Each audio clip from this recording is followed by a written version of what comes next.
ची सुरुवात मोठ्या बातमीने आपण कळतोय। काळजीवाहू मुख्यमंत्री एकनाथ शिंदेंनी केंद्रीय गृहमंत्री अमित शहांसोबत आणि समोर शिवसेनेची भूमिका मांडल्याची सूत्रांची माहिती समोर येतेय।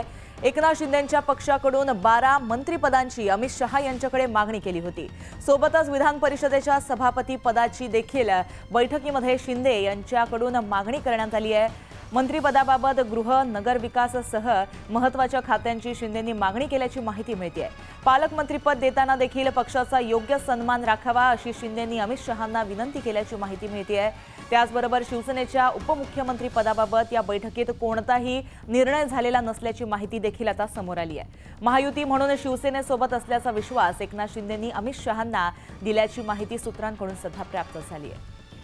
तर याबाबत आपण अपडेट जाणून घेतो आमचे प्रतिनिधी प्रशांत लीला रामदास यांच्याकडून। प्रशांत, कालच्या बैठकीमध्ये कोणकोणते महत्त्वाचे निर्णय झाले असू शकतात, काय सध्याची अपडेट, काय सांगाल? साधारणतः अमित शहा पर्यंत म्हणजे साधारणतः उशिरा रात्री 1 पर्यंत बैठका सुरू होत्या। सर्वात प्रथम एकनाथ शिंदे आणि जे.पी. नड्डा आणि अमित शहा यांची जे उपमुख्यमंत्री माजी उपमुख्यमंत्री आहेत देवेंद्र फडणवीस आणि अजित पवार हे दोघंही आणि याशिवाय सुनील तटकरे आणि प्रफुल्ल पटेल हे सोबत उपस्थित झाले। त्यानंतर 5 प्रमुख नेत्यांची म्हणजे अमित शहा भाजप अध्यक्ष, त्यानंतर देवेंद्र फडणवीस, एकनाथ शिंदे आणि अजित पवार यांची एक अत्यंत महत्त्वाची बैठक झाली। या बैठकीमध्ये राष्ट्रवादी काँग्रेस पक्षाला आणि शिवसेनेला केंद्रात एक कॅबिनेट मंत्रिपद द्यावं अशा प्रकारची दोन्ही प्रस्ताव ठेवण्यात आले। त्या प्रस्तावावरती अमित शहा यांनी होकार दिल्याच्या सूत्रांची माहिती आहे। सोबतच ज्या पद्धतीने माहिती मिळते की साधारणतः 12 मंत्रिपद हे जी आहे हे शिवसेने त्यांनी मागितलेले आहे, प्रस्ताव तसा दिलेला आहे। आणि सोबतच जर बघितलं ज्या पद्धतीने फॉर्म्युला निश्चित झालाय 25-10-7चा, ज्यामध्ये 25 भारतीय जनता पक्ष, 10 शिवसेना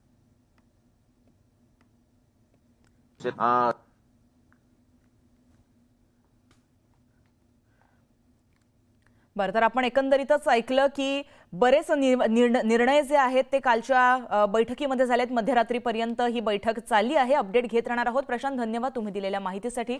पुढच्या बातमीकडे आपण वळतोय। नवी दिल्लीतील शिंदे आणि शहांच्या बैठकीमध्ये खाते वाटपाबाबत चर्चा झाल्याची माहिती मिळते। या बैठकीमध्ये एकनाथ शिंदेंनी नगर विकास आणि गृह खात्यांची मागणी केल्याची माहिती हाती मिळते। तसंच सार्वजनिक बांधकाम खात्यासाठी शिंदे आग्रही असल्याचं समजतंय। मात्र गृह खातं सोडण्यास भाजपनं नकार दिल्याची माहिती सूत्रांनी दिली आहे। तर गृह खातं, महसूल, ऊर्जा, त्याचबरोबर ग्रामविकास, जलसंपदा, गृहनिर्माण, वन, ओबीसी मंत्रालय, पर्यटन, सामान्य प्रशासन ही खाती भाजप स्वतःकडे ठेवणार असल्याची माहिती सूत्रांकडून मिळते।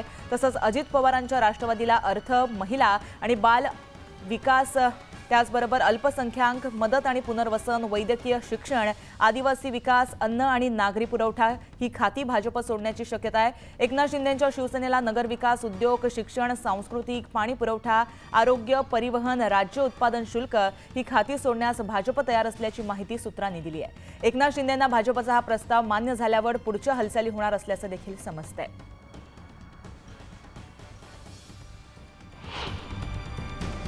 पुढे सुद्धा ब्रेकिंग बातमी पाहतोय। दिल्लीतील बैठक झाल्यानंतर आज मुंबईमध्ये महत्त्वाची बैठक होणार असल्याची माहिती कळतेय।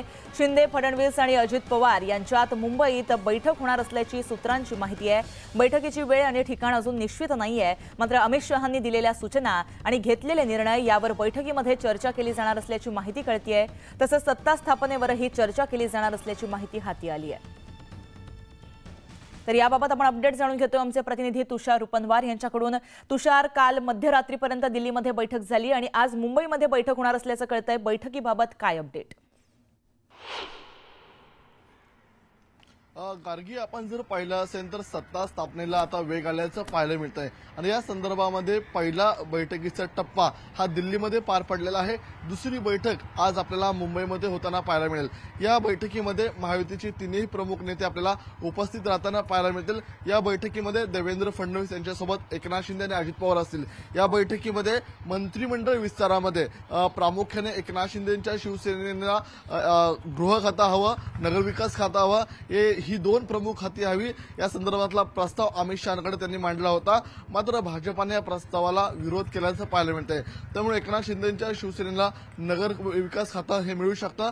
मात्र भाजपाकडे स्वतः देवेंद्र फडणवीस यांकडे गृह खातं असेल, ओबीसी मंत्रालय असेल किंवा सामान्य प्रशासन असेल ही महत्वपूर्ण खाती देवेंद्र फडणवीसांकडे राहू शकतात आणि भाजपाकडे गृहनिर्माण असेल, ग्रामविकास असेल, जलसंपदा असेल ही वजनदार खाती भाजपाकडे राहू शकतात. प्रशांत लीला रामदास यांनी ज्या प्रकारे सांगितलं 25-10-7 हा फॉर्म्युला निश्चित होण्याची दाट शक्यता आहे.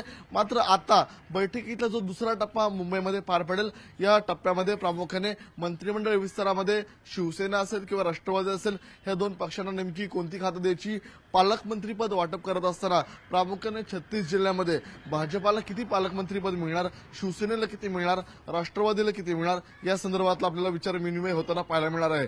त्याचप्रमाणे जेव्हा पहिला शपथविधी पार पडेल पहिल्या शपथविधीमधून एकनाथ शिंदेची शिवसेना असेल किंवा राष्ट्रवादी अजित पवार गट यामधून किती जण शपथ घेतील या संदर्भातला विचार आपल्याला प्रामुख्याने देवेंद्र फडणवीस यांच्या उपस्थितीमध्ये जी बैठक होणार आहे त्या बैठकीमध्ये पार पाडताना पाहायला मिळणार आहे. प्रामुख्याने गार्गी कालपासून आपल्याला पाहिलं असेल तर आता बैठक सत्राला सुरुवात झालेली आहे. आज मुंबईमध्ये दुसऱ्या टप्प्यातली बैठक आहेत. अशा आणखी 2 ते 3 बैठका होणार आहेत. एकीकडे स्वतः महायुतीच्या प्रमुख 3 नेत्यांच्या 2 ते 3 बैठका होतील आणि दुसरीकडे भाजपाच्या ज्या अंतर्गत घडामोडी आहेत, गटनेता निवडीच्या प्रक्रिया त्या पूर्ण होतील. एकीकडे भाजपातल्या ज्या टेक्निकल प्रक्रिया पूर्ण झाल्यानंतर जेव्हा गटनेतेपदी देवेंद्र फडणवीस यांच्या नावाची घोषणा होईल त्यानंतर 48 तासामध्ये देवेंद्र फडणवीस मुख्यमंत्री पदासंदर्भातली अनाउन्समेंट कदाचित मुंबईमधून केली जाऊ शकते आणि त्यानंतरच या बैठकांमध्ये नक्कीच तुषार एकंदरीतच मोठी खलबत होत आहेत. बैठकांचं सत्र सुरू झालंय, याकडे लक्ष असेल. अपडेट घेत राहू. धन्यवाद तुम्ही दिलेल्या माहितीसाठी.